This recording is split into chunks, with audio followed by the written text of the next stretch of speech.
الحمدللہ رب العالمین و بہ نستعین والصلاة والسلام علی رسول الامین وبعد۔ خواتین و حضرات، آج آپ کے سامنے انشاءاللہ 17ویں پارے کی تفسیر بیان کی جائے گی۔ اللہ رب العالمین نے سورہ انبیاء کے اندر ارشاد فرمایا، اقترب للناس حسابهم وهم فی غفلۃ معرضون۔ لوگوں کے حساب کا وقت قریب ہو گیا ہے اور لوگ غفلت میں ہیں، اعراض کر رہے ہیں۔ اللہ رب العالمین اس آیت میں یہ اشارہ دے رہا ہے کہ قیامت قریب ہے، لیکن لوگ اتنا غفلت میں ہیں کہ بالکل فکر نہیں۔ آپ جانتے ہیں قیامت کی دو نشانیاں ہیں، ایک چھوٹی نشانی، ایک بڑی نشانی۔ بڑی نشانیوں میں سے یاجوج ماجوج کا آنا، دجال کا آنا، جانور کا نکلنا، لوگوں سے گفتگو کرنا، یہ سب چیزیں ہیں۔ اور چھوٹی نشانیوں میں سے علم کا اٹھایا جانا۔ دھیرے دھیرے دھیرے علم ختم ہو جائے گا دنیا سے۔ علم کیسے ختم ہو جائے گا؟ اللہ رب العالمین علماء کو اٹھا لے گا۔ بڑے بڑے علماء آپ دیکھ رہے ہیں اپنے ہندوستان کے اور دوسرے ملکوں کے بڑے بڑے علماء جا رہے ہیں، تو اللہ رب العالمین علماء کو اٹھا رہا ہے جس سے علم کم ہوتا جا رہا ہے۔ یہ جہالت پھیل رہی ہے۔ آپ دیکھیں ہم میں سے، آپ میں سے کتنے ایسے لوگ ہیں دین کی جانکاری کتنی لوگوں کو دنیا کے بارے میں تو ہر ایک سے بڑھ کر دوسرا جانتا ہے، لیکن دین کے معاملے میں اسلام کی بنیادی باتیں، اسلام کے کتنے ارکان ہیں، اسلام کے کتنے پیلر ہیں، ایمان کے کتنے ارکان ہیں، یہ سب چیزیں ہم میں سے بہت سارے لوگ نہیں جانتے۔ قیامت کی چھوٹی نشانیوں میں سے جہالت کا پھیل جانا ہے، اور اسی طرح سے جاہلوں کا بڑے بڑے عہدے پر پہنچنا بھی ہے۔ اللہ کے نبی نے فرمایا تھا اذا اسد الامر الى غیر اہلہ فانتظر الساعۃ۔ جب عہدہ منصب نااہلوں کو دیا جانے لگے، ان پڑھ لوگ حکومت کرنے لگے اور ان کو ذمہ داری ملنے لگے، تو سمجھ جائیے قیامت قریب ہے۔ اسی طرح سے آلات موسیقی کا بکثرت ہو جانا۔ آلات موسیقی میں کیا ہے؟ پہلے زمانے میں ٹی وی تھا، آج دیکھیں موبائل اس قدر عام ہو گیا ہے، اس قدر عام ہو گیا ہے کہ ہر گھر کی یہی کہانی ہے، ہر کوئی پریشان ہے۔ نہ ہماری پکڑ بچوں پر ہے نہ بچیوں پر ہے، سب کے ہاتھوں میں موبائل ہے، گانے بج رہے ہیں، میوزک چل رہی ہے، ہمارے بچے بچیاں کالجوں میں اسکولوں میں ڈانس کر رہے ہیں۔ یہ سب چیزیں عام ہو گئی، یہ قیامت کی نشانیاں۔ اسی طرح سے بکثرت شراب نوشی ہونے لگے گی۔ شراب کچھ لوگ بوتل میں پیتے ہیں، کچھ لوگ کیا دواؤں میں، ٹیبلٹ میں پی رہے ہیں، اور بھی طریقے ہیں جو شراب کا استعمال لوگ کر رہے ہیں۔ لمبی لمبی عمارتیں بنائیں گے لوگ۔ اللہ کے نبی صلی اللہ علیہ وسلم نے فرمایا تھا انتر الحفاظ العراۃ ریاء یتطاورون فی البنیان۔ قیامت سمجھ لیجیے قیامت کی نشانی یہ ہے کہ تم چرواہوں کو دیکھو گے، ننگے پیر رہنے والوں کو دیکھو گے۔ انتر الحفاظ العراۃ، کپڑے جن کے بدن پہ نہیں رہتے تھے، بکریوں کے چرواہے، یتطاورون فی البنیان، لمبی لمبی بلڈنگیں بنائیں گے۔ آپ دیکھ لیجئے، آپ بڑے بڑے شہروں میں چلے جائیے، آپ کی نگاہ اوپر جتنی جاتی اتنا لمبا بلڈنگ لوگ بنا رہے ہیں، چڑھنا مشکل ہے سیڑھی کے ذریعے سے۔ اسی طرح سے مساجد کے نقش و نگار میں مبادلہ سے کام کیا جائے۔ مسجدیں سادی سمپل نہیں رہیں گی، اس کو سجائیں گے۔ آپ دیکھیے گا ابھی 27 تاریخ رمضان آنے والا ہے، تو ہماری مسجدوں کو، سب مسجدیں نہیں، کچھ مسجدوں کو لوگ دلہن کی طرح سجاتے ہیں۔ اسلام سادہ مذہب ہے، عبادت میں مزہ تب ہے جب سادگی اس میں رہے۔ اتنا سجا دیں گے کہ آپ خود حیران ہو جائیں گے۔ اسی طرح سے بچوں کا حکومت کرنا، یہ بھی قیامت کی بلسانه. اس امت کے آخری لوگوں کا پہلے لوگوں پر لعن و طعن کرنا. اب جو لوگ ہیں پہلے لوگوں کو خوب برا بھلا کہیں گے, ان کو گالیاں دیں گے. کیسے بہت سارے شیعہ ہیں صحابہ کرام کو سلف صالحین کو گالیاں دیتے ہیں. آگے اللہ رب العالمین نے ذکر کیا وما ارسلنا قبلک الا رجالا نوحی الیہم فاسألوا اہل الذکر ان کنتم لا تعلمون. اے نبی صلی اللہ علیہ وسلم, ہم نے آپ سے پہلے جتنے بھی انبیاء بھیجے ہیں سب مردوں میں انبیاء تھے. عورتوں کو کوئی ذمہ داری نہیں دی گئی, کوئی بھی عورت نبی نہیں بنائی گئی. یہ ذمہ داری کس کے کندھے پر تھی؟ مردوں کے کندھوں پر تھی. اللہ کہتا ان کی جانب وہی کرتے تھے. فاسألوا اہل الذکر ان کنتم لا تعلمون. اللہ ہم جیسے لوگوں کو آگاہ کر رہا ہے کہ اگر تم کسی مسئلے کو نہیں جانتے ہو, کسی مسئلے میں جانکاری تمہاری کم ہے, تو تم اہل علم سے پوچھ لیا کرو. اہل علم سے مراد علماء سے پوچھ لیا کرو. اب دیکھ لیجئے, ہم کو آئے ہوئے تقریباً 16, 17, 18 دن ہو گئے. میں نے بہت کم نوجوانوں کو دیکھا ہے کہ کوئی مسئلہ پوچھتے. ایسا نہیں ہے کہ سارے لوگ سارے مسئلے جانتے ہیں. بہت سارے مسئلے ہم بھی نہیں جانتے, آپ بھی نہیں جانتے. کوئی علم میں کمپلیٹ ہونے کا دعویٰ نہیں کر سکتا ہے, لیکن پوچھنے کا, سوال کرنے کا جذبہ ہمارے اندر ہے ہی نہیں. گویا اگر ہم سوال نہیں کر رہے, کوئی چیز نہیں پوچھ رہے, گویا دین کی جانکاری ہم لینا ہی نہیں چاہتے. ہم یہ چاہتے ہی نہیں ہے کہ ہمیں کچھ دین کی بھی باتیں معلوم ہوں. سب خاموش ہو کر رہتے ہیں. ایسا محسوس نہیں ہوتا لوگوں کے اندر جذبہ ہے, تڑپ ہے. آپ صحابہ کرام کی زندگی کو اٹھا کر دیکھیں, اپنی اساتذہ کے پاس جاتے تھے. عبداللہ بن عباس کے بارے میں آتا ہے, جس ان کے یہاں گئے دروازے پر بیٹھ گئے کہ استاد جب باہر آئیں گے تو ان سے سوال کر لیں گے. جب انہوں نے دیکھا مفسر قرآن ترجمان قرآن حضرت عبداللہ بن عباس میرے گیٹ پر انتظار کر رہے ہیں, انہوں نے کہا آپ کو بلا لیتے. تو انہوں نے کہا ہم آپ کو ڈسٹرب کرنا مناسب نہیں سمجھے. علم حاصل کرنے کے لیے اتنا بڑے صحابی, کئی حدیثیں مروی ہیں, نبی صلی اللہ علیہ وسلم نے ان کے لیے دعائیں کی ہیں. ترجمان قرآن کا لقب انہیں ملا ہے, لیکن علم حاصل کرنے کے لیے دوسروں کے پاس جاہل سیکھ رہے. آج ہمارے اندر سے جذبہ ختم ہے. اللہ کہتا ہے اگر تم کوئی مسئلہ نہیں جانتے ہو تو پوچھ لیا کرو, سوال کر لیا کرو. پوچھنے سے, سوال کرنے سے آپ کے پاس جانکاری آ جائے گی, علم آ جائے گا. وما جعلناهم جسدا لا یأکلون الطعام وما كانوا خالدین. ہم نے انہیں صرف جسم نہیں بنایا ہے کہ وہ کھائیں گے نہیں اور وہ ہمیشہ ہمیشہ رہنے والے ہیں. کچھ لوگوں کا یہ نظریہ ہے کہ گرچہ یہ انسان ہیں انبیاء, لیکن کھاتے پیتے نہیں ہیں.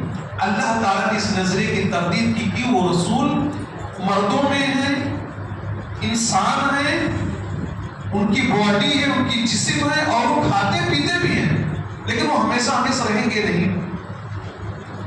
آگے اللہ رب العالمین نے یہ بتلایا لو کان فیہما آلیۃ الا اللہ لفسدتا. اگر آسمان و زمین میں اللہ کے علاوہ کوئی اور معبود ہوتا, یعنی دو معبود ہوتے, اگر دو خدا ہوتے سنسار میں تو دونوں بنا ہوتے سنسار میں. مطلب اگر اس زمین میں, آسمان میں اللہ کے علاوہ کوئی اور خدا ہوتا تو دونوں مصیبت ہو جاتے. ادھر ایک کہتا میری سنو, ادھر ایک کہتا میاں چپ رہو. کوئی یہ کہتا, کوئی کہتا بارش ہو, کوئی کہتا بارش نہ ہو, کوئی کہتا دھوپ نکلے, کوئی کہتا چھاؤں. اللہ کہتا ہے کہ نظام چل رہا ہے نا. سورج اپنے ٹائم پہ نکل رہا, چاند اپنے ٹائم پہ نکل رہا ہے, دن اپنے ٹائم پہ ہو رہا, رات اپنے ٹائم پہ, ہر چیز اپنے ٹائم پر چل رہی. اس سے آپ اندازہ لگا لیجیے کہ اس کائنات کو چلانے والا ایک ہی. دو ہوتے تو یہ سسٹم چل ہی نہیں پاتا.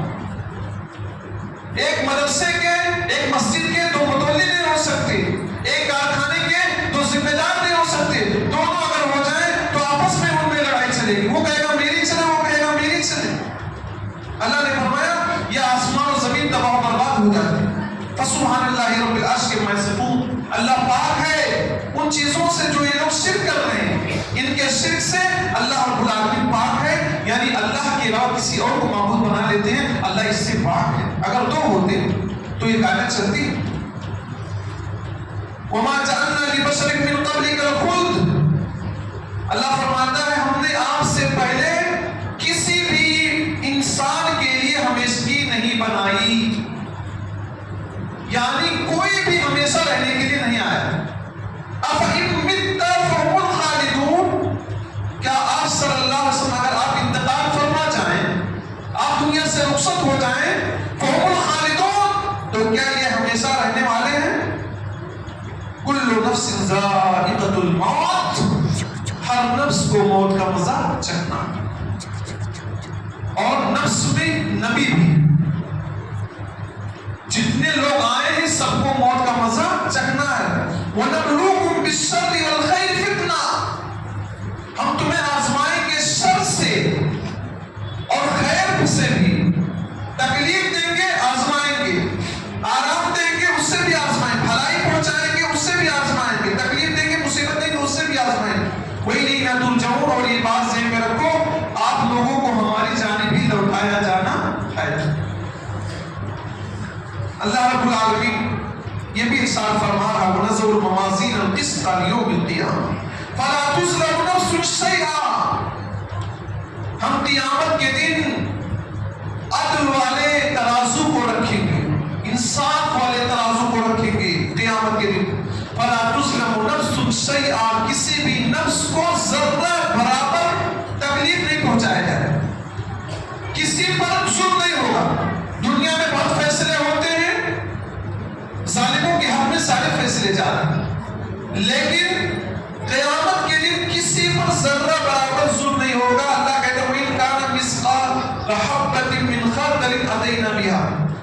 رائی کے دانے کے برابر سرسوں، رائی کے دانے کے برابر سرسوں کے برابر کوئی چیز ہوگی، کوئی نیکی ہوگی، کوئی برائی ہوگی، اسے بھی ہم لے کر آئے. وَكَفَىٰ بِنَا حَاسِبِينَ. اور حساب کرنے کے اعتبار سے ہم کافی ہیں.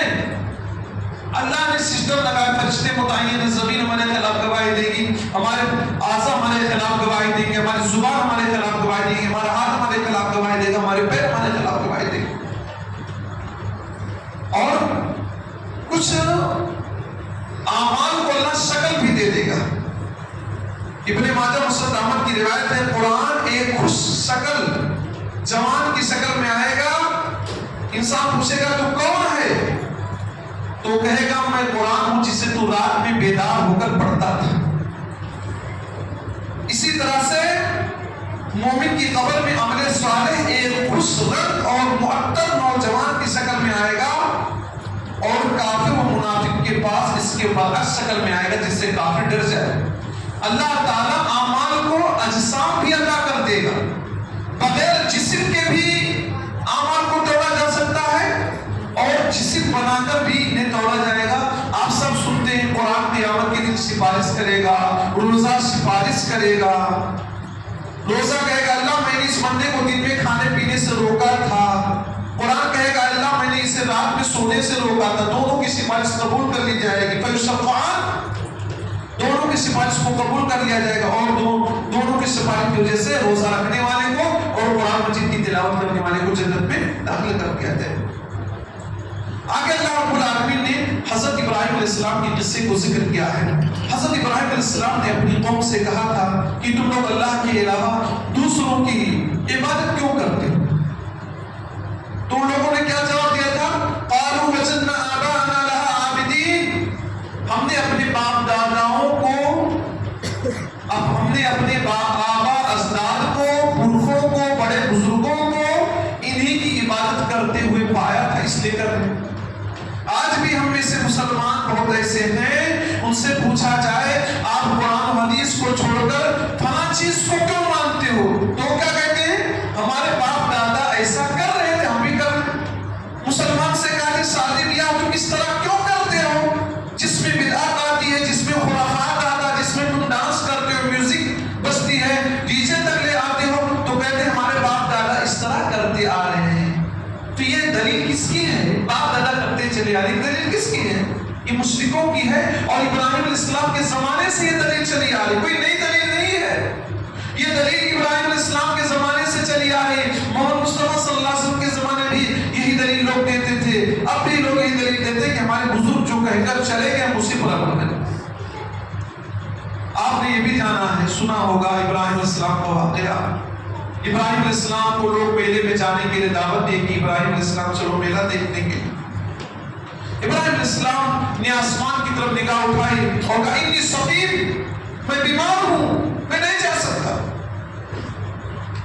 تندرست ہو کر جھوٹ بول لے، اور ہم اگر بیمار ہوں اور کوئی کہہ دے میلہ میں چلنا ہے، عرس میں چلنا ہے، پکنک میں جانا ہے، فلاں جگہ جو خرافات ہو رہے وہاں چلنا، بیمار آدمی بھی کھڑا ہو جائے گا، کرسی پر بیٹھنے والا بھی اور بیڈ پر لیٹنے والا بھی کیا ہے، میلہ میں جانے کی تڑپ رکھتا ہے، جستجو رکھتا ہے کہ چلو میلہ دیکھ کر آئے، جہاں لوگوں کا ہجوم ہو، جہاں لوگ مزے لے رہے ہوں وہاں لوگ جانا چاہیے۔ ابراہیم علیہ السلام نے کہا میں نہیں جا سکتا، میں بیمار ہوں۔ ابراہیم علیہ السلام اپنے زمانے کے حساب سے اپنے قوم کو سمجھانے کے لیے کام یہ کیا، بت خانے میں داخل ہوئے، سارے بتوں کو توڑ دیا، بڑے کو چھوڑ دیا، سب کو توڑ دیا، بڑے کو چھوڑ دیا، اور کلہاڑی اسی کے اوپر لٹکا دیا۔ جب ان کی قوم میلہ سے واپس آئی تو انہوں نے کہا کہ ہم اپنے معبودان باطلہ کا درشن کر لیں۔ درشن کا مطلب ان کو دیکھ لیں، اپنے معبودوں کو خوش کر لیں، خوشی کے موقع پر وہ لوگ یاد کر لیں۔ جب بت خانے کے اندر گئے تو لوگوں نے دیکھا کہ منظر بدلا ہے، جو کھڑے تھے سب پڑے ہیں، ایک کھڑا ہے بقیہ سب پڑے ہیں، لیٹے ہیں۔ ان لوگوں نے کہا یہ کام کس نے کیا ہوگا، یہ ہمارے معبودوں کے ساتھ یہ حرکت کس نے کی ہوگی؟ تو کہنے والوں نے کہا سمینا فتن یذکرہم یقال لہ ابراہیم، ہم نے سنا ہے ایک نوجوان ہے جو ہمارے معبودان باطلہ کا ذکر کرتا ہے۔ کیا ذکر کرتا ہے؟ کہ وہ نفع نقصان کے مالک نہیں، وہ تمہیں فائدہ نہیں پہنچا سکتے، وہ تمہیں نقصان نہیں دے سکتے، ان کی عبادت تم کیوں کرتے ہو؟ ہمارے معبودوں کا ذکر کرتا ہے، ہو نہ ہو یہ جرأت، یہ کام، یہ ہمت اسی نوجوان کی ہے۔ ابراہیم علیہ السلام کو لوگ بلایا گیا، ابراہیم علیہ السلام طرح طرح ہے، پوری دنیا کے لوگ ایک طرف، نمرود ایک طرف، پوری کائنات کے لوگ ایک طرف ہے، دنیا میں پوری پبلک جنتا سب ایک طرف۔ ابراہیم علیہ السلام کو طلب کیا گیا، ابراہیم علیہ السلام سے پوچھا گیا کہ یہ کام کس نے کیا ہے، ہمارے چھوٹے چھوٹے معبودوں کو کس نے چھوڑا؟ ابراہیم علیہ السلام بھی بڑے چالاک تھے، موقع کا فائدہ اٹھا کر انہوں نے کہا بل فعلہ کبیرہم ھذا فاسألوہم ان کانوا ینطقون، یہ کام بڑے بت نے کیا ہے، یہ کام، یہ جو توڑ پھوڑ کیا ہے نا، یہ جو بتوں کو توڑا ہے، یہ بڑے بت نے کیا ہے۔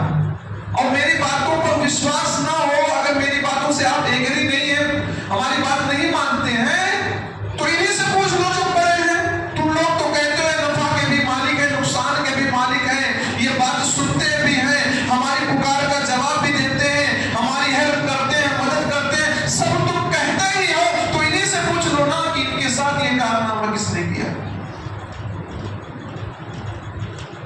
سب لوگوں نے اپنے سروں کو نیچے جھکا لیا اور سمجھ گئے کہ ہم کمزور ہیں، لیکن ان لوگوں نے ایک گندا پلان سوچا، کہا حرقوہ وانصروا آلیہتکم، کہا اس کو جلا دو اور اپنے معبودوں کی مدد کرو۔ بھلا بتلاؤ، معبود وہ ہوتا ہے جو دوسروں کی مدد کرے، یہ خود لوگ کہہ رہے ہیں کہ جلاؤ ابراہیم کو اور اپنے معبودوں کی مدد کرو۔ آج بھی لوگ مزار بناتے ہیں، ان کی مدد خود کرتے ہیں، سیکورٹی اپنا لگاتے ہیں، حفاظت خود کرتے ہیں، اور جہاں پیسہ ڈلواتے ہیں وہاں لاک لگاتے ہیں، تالا لگاتے ہیں، باڈی گارڈ رہتے ہیں، حفاظت کرنے والے دستہ رہتا ہے۔ وہ لوگ بھی اپنے معبودوں کی مدد کی بات کرتے ہیں۔ یہاں بھی جس سے اچھا ایک عجیب المیہ ہے، ہم لوگ سمجھ نہیں پاتے ہیں۔ آپ جب کبھی جائیں گے، گلبرگہ میں جائیں گے، اجمیر میں جائیں گے، اور بھی جگہ یا کہیں آس پاس بھی ہو تو جائیں، تو وہاں کے جو بھکاری ہوتے ہیں، مانگنے والے، وہ ہم سے زیادہ چالاک ہوتے ہیں، ہم سے مطلب مسلمانوں سے زیادہ چالاک ہوتے ہیں۔ وہ زندوں سے مانگتے ہیں، جو بھکاری ہوتے ہیں، پیسہ مانگنے والے ہوتے ہیں، وہ زندوں سے مانگتے ہیں۔ آپ جاؤ گے، آپ سے مانگیں گے، وہ جان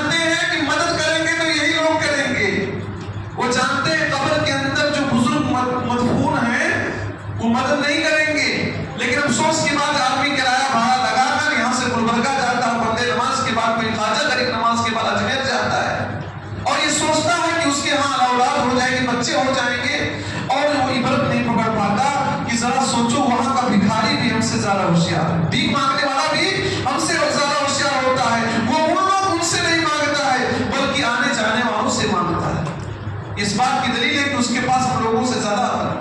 ان لوگوں نے بھی جلانے کی بات کہی، اور جب جلانے کی بات کہی ابراہیم علیہ السلام ڈرے نہیں، گھبرائے نہیں، سچ کہا اللہ نے، کہا ابراہیم امت واحدہ، ابراہیم علیہ السلام اکیلے ایک امت کے برابر تھے، ایک ٹیم کے برابر تھے۔ آگ کے علاوہ میں جب ڈالنے کی بات ہوئی، سارے کافروں نے، ظالموں نے لکڑیاں اکٹھا کیا اور آگ کو جلایا گیا اور ابراہیم علیہ السلام کو اس کے اندر ڈال دیا گیا۔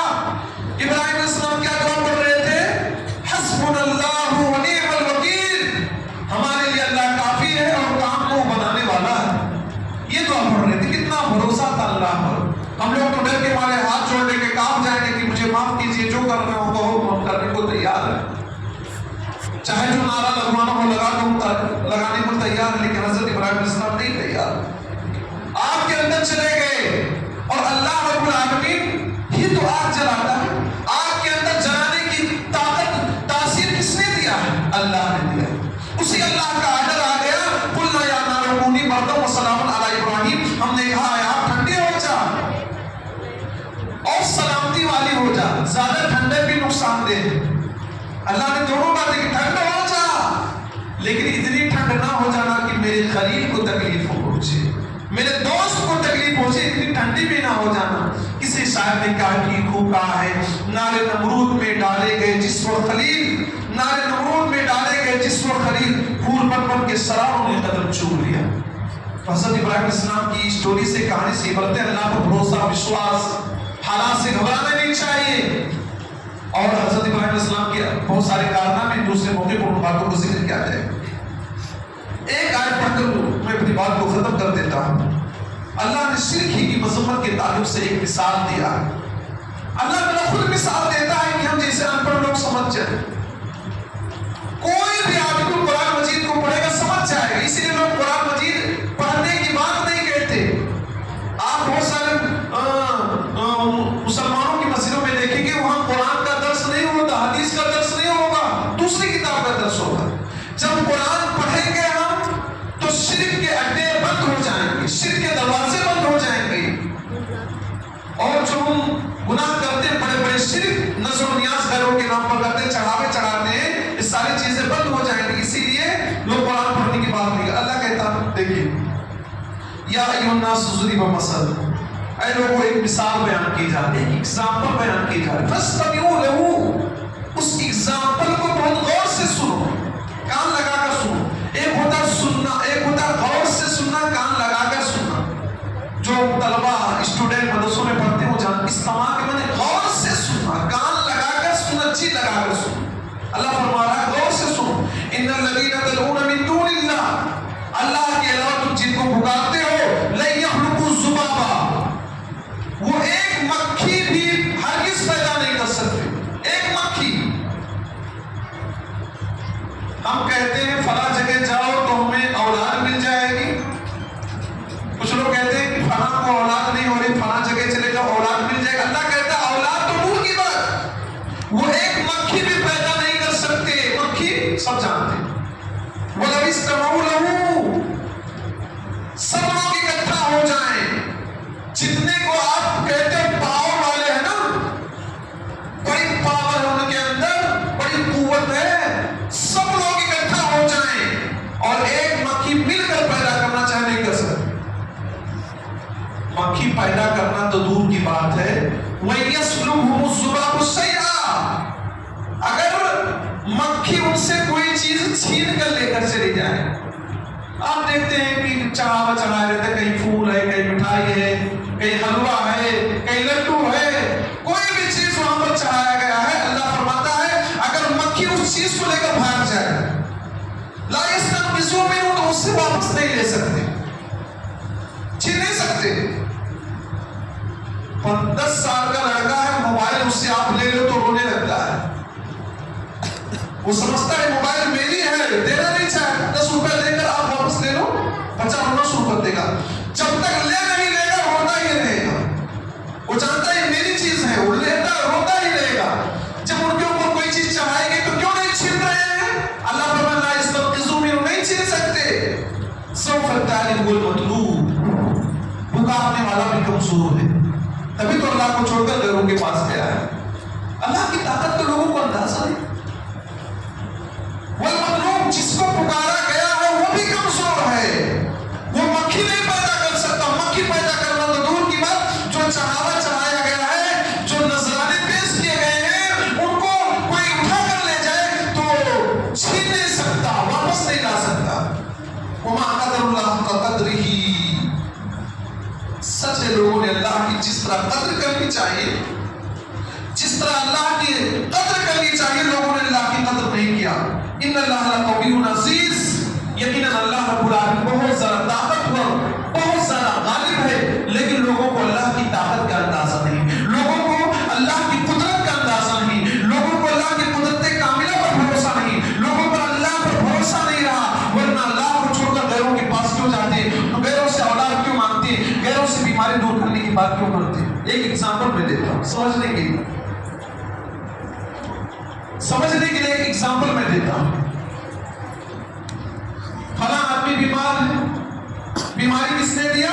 اللہ نے دیا. سب کہتے ہیں شفا یابی نہیں ملے تو کہہ رہے فلاں جگہ چلے جاؤ تو شفا یابی مل جائے گی. گویا ان لوگوں کے ذہن میں کیا جاننا چاہتے؟ اللہ مصیبت دینے والا ہے, اللہ مصیبت دینے والا ہے, اور مصیبت دور کرنے والا کون ہے؟ فلاں صاحب. یہ اللہ تعالیٰ کے ساتھ کتنی بڑی بدگمانی ہے کہ اللہ مصیبت دے رہا ہے, مصیبت دور نہیں کرے گا. دور کون کرے گا؟ فلاں جگہ جاؤ گے دور ہو جائے گا. دراصل یہ اللہ رب العالمین کی قدرت کا لوگ یقین نہیں کر رہے ہیں اور اللہ کو بدنام کر رہے ہیں کہ اللہ مصیبت دے رہا, پریشانی دے رہا, اللہ تمہیں اولاد نہیں دے رہا, اللہ تمہیں روزی روٹی نہیں دے رہا, تمہارا کاروبار نہیں چل رہا ہے, اور یہ چیز کہاں جاؤ گے تو دور ہو جائے گی, فلاں جگہ جاؤ گے تو گویا کہ اللہ تعالیٰ کے ساتھ کیا ہے؟ بدگمانی ہے. لیکن ہم لوگ نہیں سوچ پاتے. ضرورت اس بات کی کہ ہم توحید پہ غور کریں, سرچ کریں کہ واقعی توحید اور حق کیا ہے. اللہ رب العالمین سے دعا الہی کہ سنت زیادہ ہم تمام مسلمان بھائیوں کو عمل کرنے کی توفیق دے. الہی تو تمام مسلمانوں کو پکا سچا موحد بنا. آمین. وآخر دعوانا الحمدللہ رب العالمین. السلام علیکم ورحمۃ اللہ.